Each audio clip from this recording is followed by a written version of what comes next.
السلام علیکم۔ آج کی اس ویڈیو میں آپ کو ایک دلچسپ اور مزاحیہ عربی کہانی سناؤں گی جس کا نام ہے ابو قاسم کے جوتے۔ یہ کہانی نہ صرف مزاحیہ ہے بلکہ اس میں ایک نصیحت بھی چھپی ہوئی ہے۔ کہانی کے آخر میں کچھ مشکل الفاظ کے معنی بھی میں آپ کو بتاؤں گی، اور خاص بات کہ کہانی کا اختتام آپ بتائیں گے، تو کہانی غور سے سنیں۔ جی، تو کہانی کچھ یوں ہے کہ بہت دنوں کی بات ہے، بغداد میں ایک سوداگر رہتا تھا، نام تھا ابو قاسم۔ وہ بلا کا کنجوس تھا، چمڑی جائے دمڑی نہ جائے، ایک ایک پیسے پر جان دیتا تھا۔ ابو قاسم کے پاس روپوں کے چٹے لگ گئے تھے، وہ روزانہ انہیں گنتا اور بہت خوش ہوتا، دن اسی فکر میں رہتا کہ کسی طرح یہ دولت بڑھتی ہی رہے، گھٹے نہیں۔ سارے بغداد کو معلوم تھا کہ ابو قاسم بہت امیر آدمی ہے، مگر ابو قاسم سب کو یہی بتاتا کہ وہ بہت غریب ہے۔ وہ روکھی سوکھی کھاتا اور موٹا جھوٹا پہنتا، اس کے کپڑوں میں جگہ جگہ پیوند لگے ہوتے اور اتنے گندے ہوتے کہ دیکھے سے گھن آتی، اور اس کے جوتے توبہ توبہ، جوتے تو ایسے تھے کہ بس پوچھو مت، بہکاریوں کے پاس بھی ان سے اچھے جوتے ہوں گے۔ ان جوتوں کی اتنی دفعہ مرمت ہوئی تھی کہ اصل چمڑا غائب ہو گیا تھا اور پیوند ہی پیوند دکھائی دیتے تھے۔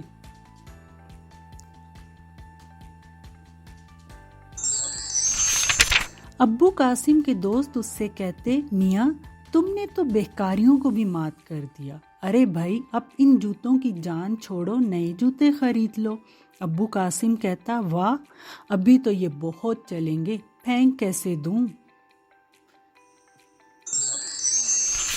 تو جناب ابو قاسم یہی پھٹیچر جوتے پہن کر روز بازار جاتا، پرانا مال بیچتا، نیا خریدتا اور خوب نفع کماتا۔ اس کی دولت بڑھتی ہی جا رہی تھی۔ ایک دن ابو قاسم نے بہت سی شیشیاں خریدی، خوبصورت سی، نازک نازک۔ پھر اس نے بڑھیا سا عطر خریدا، کوڑیوں کے مول۔ ابو قاسم شیشیاں اور عطر لے کر گھر آیا۔ اس نے شیشیوں میں عطر بھرا اور خوش ہو کر بولا، آہا یہ عطر بیچ کر میں خوب پیسے کماؤں گا۔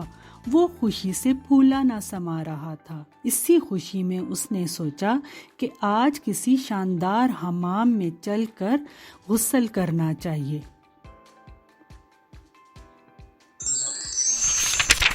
ابو قاسم حمام میں گیا تو وہاں دو چار دوست مل گئے۔ انہوں نے اس کے پھٹے پرانے جوتے دیکھ کر ناک منہ چڑھائی اور بولے، بھائی تمہیں تو اپنا دوست کہتے شرم آتی ہے، اگر پیسے خرچ کرنا نہیں چاہتے تو ہم سے لے لو، مگر خدا کے لیے نئے جوتے خرید لو۔ ابو قاسم نے ہنس کر بات ٹال دی، پھر اس نے جوتے اور کپڑے اتار کر ایک طرف رکھ دیے اور غسل خانے میں گھس گیا۔ اتنے میں شہر کا کوتوال حمام میں نہانے کے لیے آیا۔ اس نے بھی کپڑے اور جوتے اتارے اور دوسرے غسل خانے میں چلا گیا۔ ابو قاسم غسل کر چکا تو باہر نکلا اور کپڑے پہننے لگا، تو یہ کیا؟ اب جو اس کی نظر جوتوں پر پڑی تو ہکا بکا رہ گیا۔ اس کے پھٹے پرانے جوتوں کی جگہ بالکل نئے اور خوبصورت جوتے رکھے تھے۔ ابو قاسم کچھ دیر کھڑا سر کھجاتا رہا، پھر اس نے سوچا شاید میرے دوستوں نے یہ جوتے میرے لیے خریدے ہیں، چلو مفت میں نئے جوتے ہاتھ آئے، میرے پیسے بچے۔ یہ سوچ کر اس نے وہ جوتے پہن لیے اور خوش خوش گھر کی طرف چلا۔ اب مزے کی بات سنیے، وہ جوتے کوتوال کے تھے۔ ایک مسخرے کو دل لگی سوجی تو اس نے کوتوال کے جوتے اٹھا کر ابو قاسم کی جوتوں کی جگہ رکھ دیے اور ابو قاسم کے جوتے کوتوال کے کپڑوں کے پاس رکھ دیے۔ کوتوال نہا کر نکلا اور اس نے اپنے جوتوں کے بجائے ابو قاسم کے پھٹے پرانے جوتے دیکھے تو غصے سے آگ بگولا ہو گیا۔ اس کے سپاہیوں نے حمام کا چپا چپا چھان مارا، مگر جوتے نہیں ملے۔ ملتے بھی کیسے، وہ تو ابو قاسم پہن گیا تھا۔ ابو قاسم کے جوتے سارے شہر میں ہی مشہور تھے۔ لوگوں نے دیکھتے ہی پہچان لیا تھا کہ یہ اسی کے جوتے ہیں۔ کوتوال نے حکم دیا کہ ابو قاسم کو پکڑ کر فوراً ہمارے سامنے پیش کیا جائے۔ اس کنجوس نے نئے جوتے خریدنے کے بجائے ہمارے جوتے چورا لیے ہیں۔ سپاہیوں نے جاتے ہی ابو قاسم کی مشکیں کس لی اور اسے گھسیٹتے ہوئے کوتوال کے پاس لائے۔ کوتوال نے اس پر 1000 روپیہ جرمانہ کیا، اپنے جوتے لے لیے اور اس کے جوتے واپس کر دیے۔ ان جوتوں کی وجہ سے ابو قاسم کی سارے بغداد میں بدنامی ہوئی تھی اور اسے 1000 روپے سے بھی ہاتھ دھونے پڑے تھے۔ اس نے سوچا یہ جوتے منحوس ہیں، انہیں پھینک دینا چاہیے۔ اس نے گھر کی کھڑکی کھولی اور جوتوں کو باہر پھینک دیا۔ کھڑکی کے نیچے دریا بہتا تھا، جوتے دریا میں جا گرے۔ دوسرے دن ایک مچھیرے نے دریا میں جال ڈالا اور جب مچھلیاں پھنس گئیں تو جال باہر نکال لیا، مگر یہ کیا؟ جال میں مچھلیوں کے ساتھ ابو قاسم کے جوتے بھی تھے۔ جوتوں کی کیلیں نکلی ہوئی تھیں جن کی وجہ سے اس کا جال جگہ جگہ سے کٹ گیا تھا۔ مچھیرے کو بہت غصہ آیا، وہ غصے سے تن فن ہو گیا۔ اس نے جوتے اٹھائے اور ابو قاسم کی کھڑکی کے اندر پھینک دیے۔ کھڑکی کے پاس میز رکھی تھی، میز پر عطر کی شیشیاں پڑی تھی۔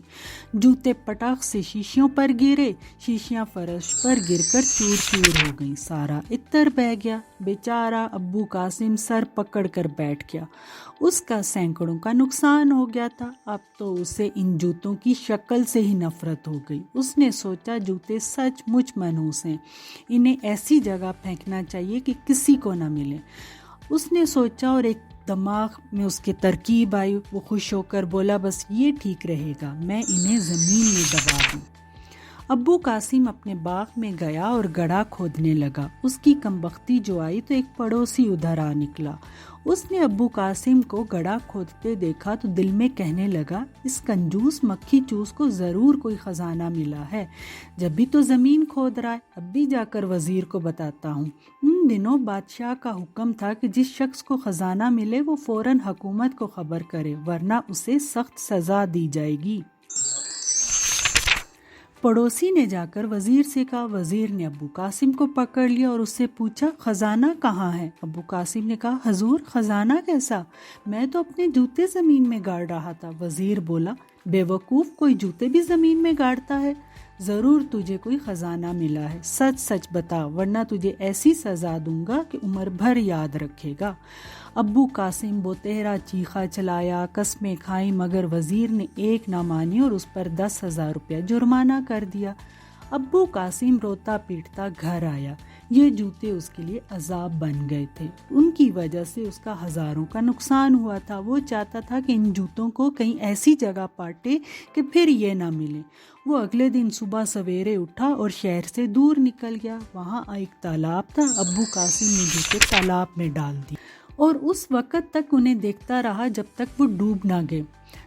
جب اس نے دیکھا کہ جوتے ڈوب گئے ہیں تو وہ گھر آیا، لیکن وہ تالاب کوئی معمولی تالاب نہ تھا۔ اس تالاب سے ایک پائپ کے ذریعے بغداد کو پانی پہنچایا جاتا تھا اور وہی پانی سارا شہر استعمال کرتا تھا۔ ابو قاسم کے جوتے بہتے بہتے پائپ تک گئے اور اس میں ایسے پھنسے کہ اس کا منہ بند ہو گیا۔ اس دن بغداد والوں کو پانی کی ایک بوند بھی نہ ملی۔ سارے شہر میں کورام مچ گیا، لوگ جلوس نکالنے لگے، زندہ آباد مرد آباد۔